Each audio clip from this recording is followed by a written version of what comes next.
Hello guys, it's Mr. 60 Anime here. Today, we're finally going to talk about part 14 of Dragon Ball Hakai, the colored panel version. But before we begin, don't forget to like this video and subscribe to the channel so you'll always stay updated on awesome content like this. I really appreciate all your support, guys. Thank you so much. Alright, now let's jump straight into our recap of the previous part. Last time, the story ended with a mysterious being arriving on planet Earth, with the goal of capturing Yub. Things were looking dangerous, but luckily, Beerus appeared just in time to stop this mysterious figure from causing chaos.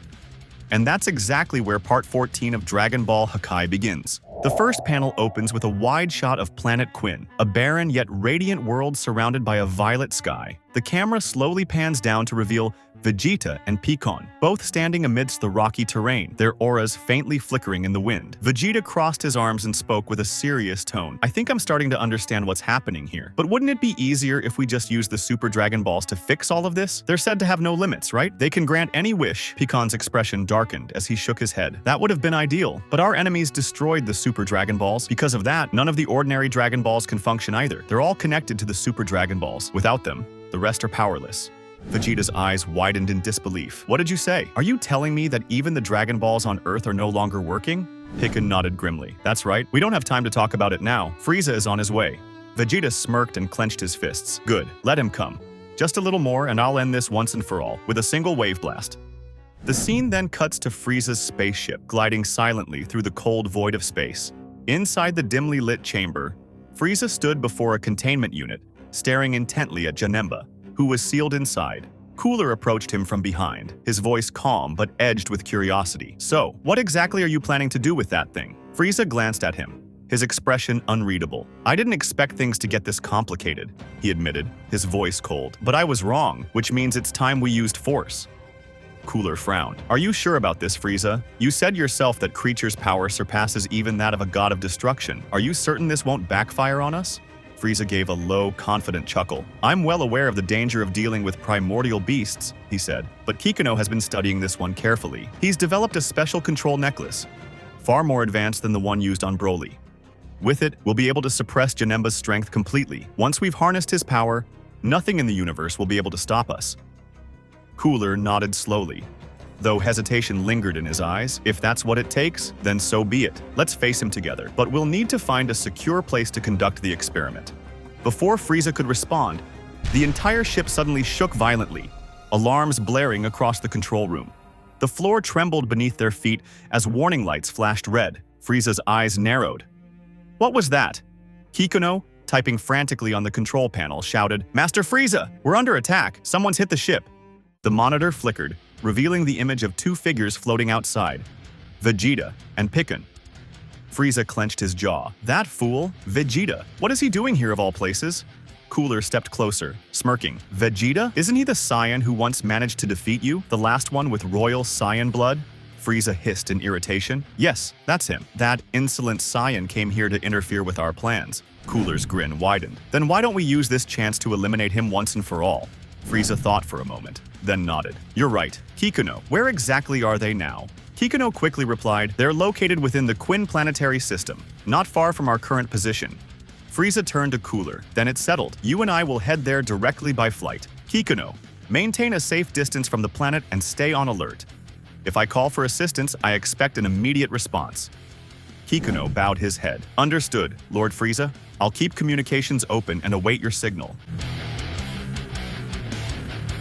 And with that, Frieza and Cooler departed from the ship, their energy flaring as they raced through the stars toward Planet Quinn, where Vegeta and Piccon were already preparing for the coming clash. At that very moment, Cooler and Frieza swiftly traveled to Planet Quinn, determined to confront Vegeta face to face. The atmosphere was tense as they arrived, the planet's surface trembling slightly under their overwhelming aura. Vegeta stood firm, his piercing eyes locked on the two approaching figures. He spoke first, his tone sharp and filled with pride.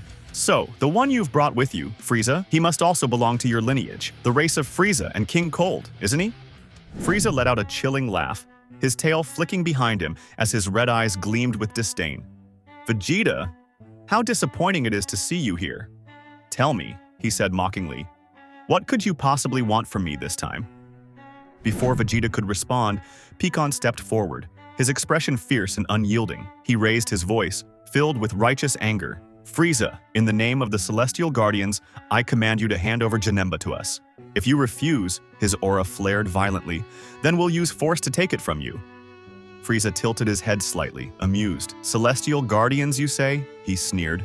"So that's what those three fools guarding Janemba called themselves. They claim to be part of your so-called organization.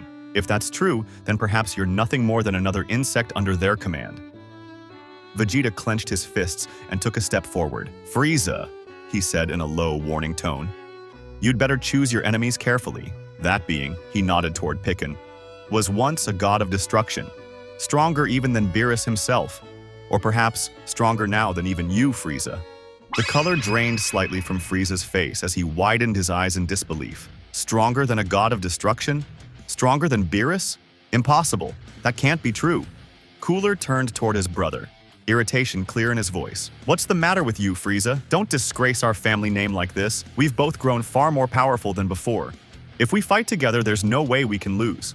But Frieza only shook his head, his expression dark and serious. "You don't understand, Cooler. This is a battle we cannot win."